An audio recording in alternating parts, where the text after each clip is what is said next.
दोस्तों, शुरुआत करते हैं आज हम अपने पार्लियामेंट के पार्ट 2 की। कल हमने पार्ट 1 पढ़ा था पार्लियामेंट का, जिसमें हमने पढ़ा था कि पार्लियामेंट क्या है, कब पार्लियामेंट की स्थापना हुई, पार्लियामेंट के 3 अंग हैं, कौन कौन से अंग हैं, राज्यसभा, राष्ट्रपति, लोकसभा। राज्यसभा के हमने पढ़ा था कि राज्यसभा का गठन कब हुआ, पहला सत्र कब हुआ। हमने राष्ट्रपति जी के बारे में पढ़ा था कि राष्ट्रपति जी हमारे भारत के सर्व पहले नागरिक है। हमने लोकसभा के बारे में पढ़ा था, हमने थोड़ा थोड़ा तीनों अंगों के बारे में पढ़ा था। आज अपनी इसी सीरीज को हम आगे बढ़ाते हुए पार्लियामेंट पार्ट 2 को शुरू करते हैं। हमने कल ये तो पढ़ लिया था कि अनुच्छेद 79 से लेकर 122 तक पार्लियामेंट का जिक्र है। अनुच्छेद यानी संविधान के अनुच्छेद में 79 से 122 तक। तो शुरुआत करते हैं हम आज की। संसद जनता की सर्वोच्च प्रतिनिधि संस्था है। कल हमने पढ़ा था सर्वोच्च विधायी संस्था है। उस जनता की कैसी संस्था है? जनता की सर्वोच्च प्रतिनिधि संस्था, यानी कि जिसमें जनता अपने मत का अधिकार से वो अपने प्रतिनिधि का चुनाव करती हो। उसे प्रतिनिधि यानी प्रतिनिधि जो वोट जो चुनाव के लिए खड़े हुए हैं, जो अपने आप को दावा पेश करते हैं कि हाँ हम किसी भी सदन का कोई भी मंत्री बनने के लिए हम तैयार हैं, तो उसका निर्धारण जो करते हैं वो हमारी जनता करती है, क्योंकि इसकी शक्ति हमारे भारत के अंदर जनता को दी गई है, क्योंकि हमारा भारत जो है गणराज्य देश है। ठीक है, तो सर्वोच्च प्रतिनिधि संस्था है जिसके माध्यम से आम जनता की संप्रभुता का मीन्स कल हम पढ़ चुके थे, को अभिव्यक्ति मिलती है। यानी कि किस हम क्वेश्चन बनता है हमारा कि किसके माध्यम से आम जनता की संप्रभुता को अभिव्यक्ति मिलती है। तो आम जनता की संप्रभुता को जो अभिव्यक्ति मिलती है वो मिलती है सर्वोच्च प्रतिनिधि संस्था से, और जिसका नाम क्या है हमारा संसद। एक क्वेश्चन हमारा यहाँ से क्लियर हो गया। अब बात करते हैं आगे की। संविधान का जो अनुच्छेद 79 है, इसका जो अनुच्छेद 79 संविधान का, उसमें संसद के 3 अंग निर्धारित करता है। वो बोलता है, अनुच्छेद 79 बोलता है कि संसद तुम्हारे पास 3 अंग होंगे। अंग मतलब जिस तरह से हमारा शरीर विभिन्न अंगों से मिलकर बना है, इसी तरह से हमारी संसद भी 3 अंगों से मिलकर बनी है। ये 3 अंग कौन से हैं, इसके बारे में हम कल चर्चा कर चुके थे। फिर भी मैं आपको एक बार बता देता हूँ कि राष्ट्रपति, लोकसभा, राज्यसभा, तीनों जो ये अंग हमारे संसद के हैं, राष्ट्रपति, लोकसभा, राज्यसभा, हम इनके बारे में अलग अलग सेशन लेंगे। राष्ट्रपति का एक पूरा सेशन लेंगे, लोकसभा का एक पूरा सेशन लेंगे, राज्यसभा का एक पूरा सेशन लेंगे। तो इनके बारे में पूरी विस्तार से हम अलग अलग सेशन में बात करेंगे। लेकिन फिलहाल हमारा टॉपिक है संसद, तो इसके बारे में थोड़ा सा ब्रीफली पढ़ लेते हैं। तो राष्ट्रपति संसद के किसी भी सदन का सदस्य नहीं होता है। जो हमारे संसद के 3 अंग है उसमें राष्ट्रपति, राज्यसभा और लोकसभा। तो मैं बात करूं लोकसभा और राज्यसभा, ये तो संसद के सदन है, लेकिन राष्ट्रपति जो है इन सदन का सदस्य नहीं होता है। अगर मैं बात करूं तो संसद के कितने सदन होते हैं, तो संसद के 2 सदन होते हैं, लोकसभा और राज्यसभा।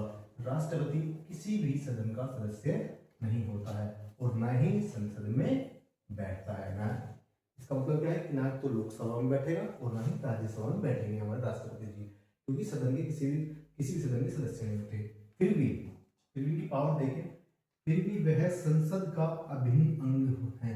यानी कि फिर भी जो राष्ट्रपति जी है हमारे संसद के अभिन्न अंग है। अभिन्न अंग का मतलब क्या होता है? अभिन्न का मतलब होता है ऐसा भाग जिसे अलग ना किया जा सके, यानी कि एक ऐसा भाग जिसे अलग ना किया जा सके, जो जिसके बिना कार्य में है। चलिए, जो सबसे ज्यादा जरूरी, जैसे हमारे शरीर में सबसे ज्यादा जरूरी क्या अंग है? हमारा सिर। अगर सिर नहीं होगा तो हम कैसे चलेंगे? हमारी धड़कन, हमारी किडनी, धड़कन मीन्स हमारा हृदय। इसी तरह से इतने ही इंपोर्टेंट है हमारे राष्ट्रपति जी संसद के लिए। बेशक संसद के सदस्य ना हो, बेशक संसद में बैठते रहो, फिर भी संसद के अभिन्न अंग है, क्योंकि संसद के सदन द्वारा पारित विधेयक राष्ट्रपति के हस्ताक्षर यानी स्वीकृति, किसी चीज को हम अप्रूवल दे रहे हैं कि हाँ अब ये मान्य है, उसको हम जिस तरह का साइन करेंगे उसे हम हस्ताक्षर बोल देते हैं, के बाद ही विधि कानून का रूप ग्रहण करता है। यानी विधि कानून का रूप ग्रहण कौन करता है? पारित विधेयक। उस पारित विधेयक जो है विधि का कानून रूप ग्रहण कब करता है? जब राष्ट्रपति के हस्ताक्षर उस पर हो जाते हैं। विधेयक कहाँ आता है हमारा? कौन पारित करता है? कि राष्ट्रपति के पास हो जाता है जब संसद के दोनों सदनों से पारित कर दें। संसद के दोनों सदन कौन से? लोकसभा और राज्यसभा। जैसे कोई भी हमारा विधेयक लोकसभा में है या राज्यसभा में है, वो जब तक राष्ट्रपति के सिग्नेचर नहीं हो जाएंगे उस पर, तब तक वो किसी भी कानून का रूप ग्रहण नहीं करता। वो तब तक मात्र एक विधेयक होता है। विधेयक क्या होता है, आज ये बात करते हैं। विधेयक बिल यानी कानून बनाने का एक प्रस्तावित मसौदा या दस्तावेज है जिसे संसद या विधानसभा के समक्ष चर्चा और मंजूरी के लिए पेश किया जाता है। जब कोई नया कानून बनाना हो, जब हमें कोई नया कानून बनाना हो तो लोकसभा में कोई बिल पास होगा किसी भी कानून को बनाने के लिए, या कोई कानून चल रहा है उसमें बदलाव करना हो तो इसे पेश किया जाता है। यानी कि एक मसौदा, एक दस्तावेज, अगर नया कानून बनाना है या नया कानून है उसमें कोई बदलाव करना है, उस तरह का कोई मसौदा या उस तरह का कोई दस्तावेज हमारे संसद के दोनों सदन यानी लोकसभा या राज्यसभा में किसी में पेश किया जाता है तो हम उसे विधेयक बोलते हैं। लेकिन विधेयक, विधि या कानून तब तक नहीं बन सकता जब तक राष्ट्रपति के हस्ताक्षर ना हो जाए, यानी राष्ट्रपति अपनी स्वीकृति ना दे दे, तब तक वह हमारा वो विधेयक विधि नहीं बन पाता है, वो सिर्फ एक विधेयक ही रहता है। अब आगे बात करते हैं। भारतीय संसदीय व्यवस्था में विधायिका एवं कार्यपालिका में परस्पर निर्भरता की स्थिति है, यानी विधायिका और कार्यपालिका क्या है, आपस में परस्पर निर्भर है। इसलिए यह कहा जा सकता है कि भारत के राष्ट्रपति की स्थिति ब्रिटेन की संसद में ताज क्राउन अर्थात भारत के राजा रानी अर्थात वहाँ के राजा रानी के समान है। जिस तरह से ब्रिटेन में क्या है, ब्रिटेन में क्राउन शासन है, राजा रानी का शासन है, तो हमारे भारत के जो राष्ट्रपति है इनकी स्थिति वहाँ के राजा रानी की यानी क्राउन की तरह है, लेकिन अमेरिका के राष्ट्रपति से पूर्णतः भिन्न है। भिन्न का मतलब बिल्कुल अलग है। तो अब बात करते हैं की पॉइंट की। अभिन्न अंग का, अभिन्न अंग का मीन्स होता है ऐसा भाग जिसे अलग ना किया जा सको, जिसके बिना कार्य ना चल सके। जैसे कि हमारे शरीर में हमारे गर्दन से ऊपर का भाग है, ये अभिन्न अंग है, अगर इसको हम अलग कर दें तो हम जीवित नहीं रह पाएंगे। हमारा हृदय है, हमारी किडनी है जी, यानी कि एक ऐसा अंग जिसके बिना कार्य ना चल सके उसे अभिन्न अंग बोलते हैं। बात करते हैं सदन की। सदन क्या है, हाउस निवास स्थान, भवन या आवास। इसका उपयोग सभा या विधायिका के स्थान जैसे लोकसभा राज्यसभा के लिए भी किया जा सकता है। मुख्य रूप से रहने के स्थान का प्रतीक है हमारा सदन। बात करते हैं पारित की। पारित का मीन्स होता है स्वीकृति, पास किया हुआ या अनुमोदन, यानी किसी भी चीज में दी गई स्वीकृति, किसी भी चीज को पास किया जाना या उसको अप्रूव देना ही पारित होता है उसका मीन्स।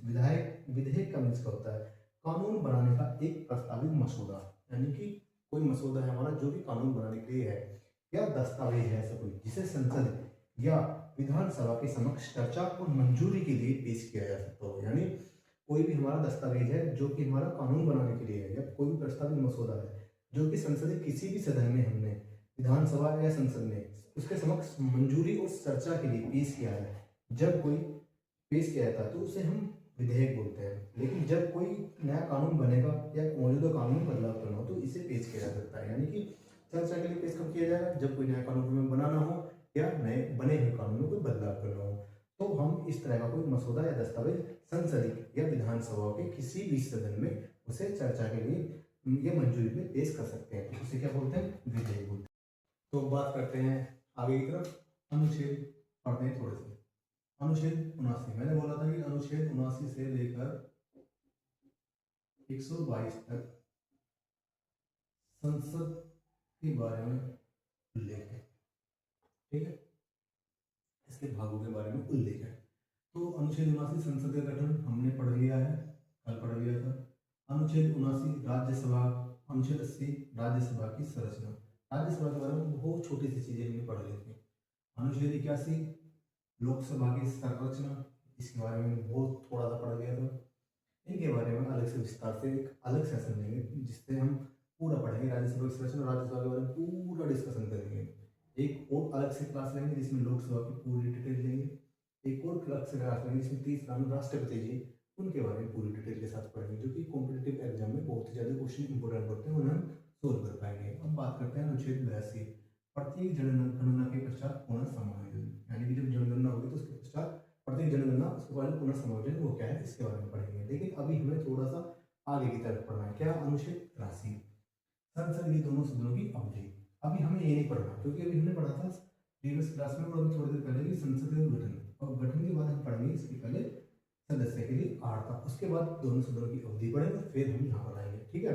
तो बात करते हैं अनुच्छेद 84 संसद की सदस्यता के लिए आर्ता। आर्ता का मीन्स क्या होता है, योग्यता, मीन्स होता है योग्यता कि संसद के सदस्य यानी मेंबरशिप, सदस्य का मतलब मेंबरशिप। कि ये आहर्ता है। ये आहर्ता क्यों रखी गई है अनुच्छेद 84 में?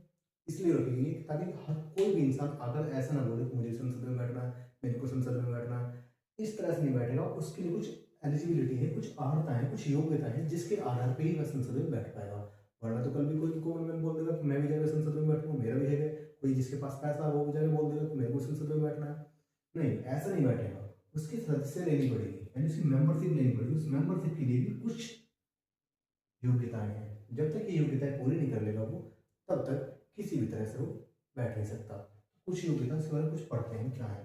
तो पहली योग्यता तो ये होनी चाहिए कि व्यक्ति जो है जिसे संसद की सदस्यता लेनी है उसे भारत का नागरिक होना चाहिए।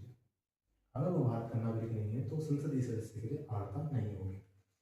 दूसरा क्या है, राज्यसभा के लिए अगर वो राज्यसभा यानी संसद के 200 है, बस संसद का मीन्स ऐसा थोड़ी ना कि संसदीय सदस्य। संसदीय सदस्य का मीन्स क्या है, राज्यसभा या लोकसभा, राज्यसभा या लोकसभा, इन दोनों की सदस्यता का सदस्यता इन दोनों की सदस्यता के लिए अर्हता। इसका मीन्स यही तो है अर्हता। संसदीय सदस्य के अर्हता मतलब राज्यसभा या लोकसभा, यानी इसकी राज्यसभा लोकसभा क्या है, संसद की दोनों सदन, इनकी जो सदस्यता है इसके लिए तो अर्हता है। दूसरा पॉइंट ये बोल रहा है कि राज्यसभा के लिए कम से कम 30 वर्ष, यानी कि एक इन्होंने बाउंडेशन ये लगा दी कि अगर राज्यसभा का हमें सदस्य लेने तो हमें अपनी उम्र कम से कम 30 वर्ष होनी चाहिए हमारी। जब तक हमारी 30 वर्ष की उम्र नहीं होगी तब तक हम राज्यसभा के लिए भी अप्लाई नहीं कर सकते हैं, यानी कि हम चुनाव नहीं लड़ सकते। लोकसभा के लिए कम से कम 25 वर्ष, यानी लोकसभा का सदस्य बनने के लिए हमें कम से कम अपनी 25 वर्ष की पूर्ण आयु करनी है, आयु पूर्ण करनी है। इसके बाद क्या है, इस संदर्भ में संसद द्वारा बनाई गई अन्य अर्हताएं को पूर्ण करता हो तभी संसद की सदस्यता के लिए अर्हता स्वीकृति होगी। ये क्या है राज्यसभा के बारे में, जब हम पढ़ेंगे ना राज्यसभा को पूरी डिटेल में, तब हम पढ़ेंगे कि राज्यसभा के सदस्य बनने के लिए कौन कौन सी अर्हताएं हैं। बहुत सारा विश्लेषण करेंगे हम, इसके एक अलग से जो एक क्लास लेंगे उसमें हम इसे विस्तार से पढ़ेंगे। इसी तरह से जब लोकसभा पढ़ेंगे तो लोकसभा में हम विस्तार से पढ़ेंगे, तो वहाँ भी पढ़ेंगे इसी सदस्य के लिए क्या अर्हता है, जो कि यहाँ पे लिखेंगे कि संदर्भ में संसद द्वारा बनेगी अन्य अर्हताओं को पूर्ण करता हो। उसके लिए हम अलग से एक राज्यसभा और लोकसभा सभी के लिए अलग अलग एक क्लास लेंगे। बात करते हैं आगे की तरफ। संविधान का अनुच्छेद 84 यानी 84 की तो बात चल रही है। संसदीय सदस्य के लिए अर्हता, क्वेश्चन पूछ लेगा कि संसदीय सदस्य के लिए अर्हता किस अनुच्छेद में, तो हमें लगा देना 84। वो पूछ लेगा संसद का गठन किसमें, 79। पूछ लेगा राज्यसभा की संरचना किसमें, 80। पूछ लेगा कि लोकसभा की संरचना किसमें, 81। पूछ लेगा कि संसद के दोनों सदनों की अवधि किसमें, 83। पूछ लेगा प्रत्येक गणना के पश्चात पुनः सम्मेलन में संसद में होता हो किस अनुच्छेद में, 82। पूछ लेगा कि संसद की सदस्यता के लिए अर्हता किस अनुच्छेद में, तो हम बताएंगे, हम लिखेंगे टिक करेंगे ऑप्शन पे अनुच्छेद 84। तो इतने सारे क्वेश्चन हमारे तैयार हो गए। हल्का पेपर हो या भारी पेपर हो, हमको सभी को एक साथ लेकर चलना है, बेसिक टू हाई लेकर चलेंगे। तो हमें बेसिक पढ़ना, थोड़ा सा डिटेल में पढ़ना, ताकि अगर क्वेश्चन टफ बने तो हम उसको सोल्व कर पाए। तो बात करते हैं आगे तरफ कि संसद का अनुच्छेद, संविधान का जो अनुच्छेद है 84, संसद को यह शक्ति देता है, एक पावर देता है 84। आर्टिकल 84 संविधान का पार्लियामेंट संसद को पावर देता है। कैसी पावर देता है, वो पावर दे रहा कि वह संसद की सदस्यता धारण करने के लिए संविधान में दी गई अर्हताओं के अतिरिक्त कुछ अन्य अर्हताएं भी निर्धारित कर सके। यानी कि संसद को पावर दे दी आर्टिकल 24 में, आर्टिकल 84 में, सॉरी आर्टिकल 84 में संसद को शक्ति दे दी। किसने दी थी, हमारे संविधान के लिए। संविधान के बारे में अलग से पढ़ेंगे कि संविधान ने अनुच्छेद को दे दी पावर कि जो अब तुम अपनी सदस्यता धारण करने के लिए जो संविधान में दी गई अर्हताएं उनसे अलग भी कुछ अन्य अर्हताएं निर्धारित कर सकते हो। इस तरह की पावर किसे दे दी, संसद को दे दी। किसने दे दी, संविधान ने दे दी। किसके तहत दी, आर्टिकल 84 के तहत दी है संसद को इस तरह की पावर शक्ति। अब बात करते हैं आगे तरफ। अनुच्छेद 84 में संसद की सदस्यता के लिए अर्हताओं का, यानी कि संसद की सदस्यता के लिए योग्यता है, उसमें तो 84 आर्टिकल, लेकिन आर्टिकल 102 यानी 102 में संसद की सदस्यता के लिए निर्भरता, यानी कि सदस्यता को किस तरह से हटाया जाए उसके बारे में जो उल्लेख किया गया है वो अनुच्छेद 102 में किया गया है।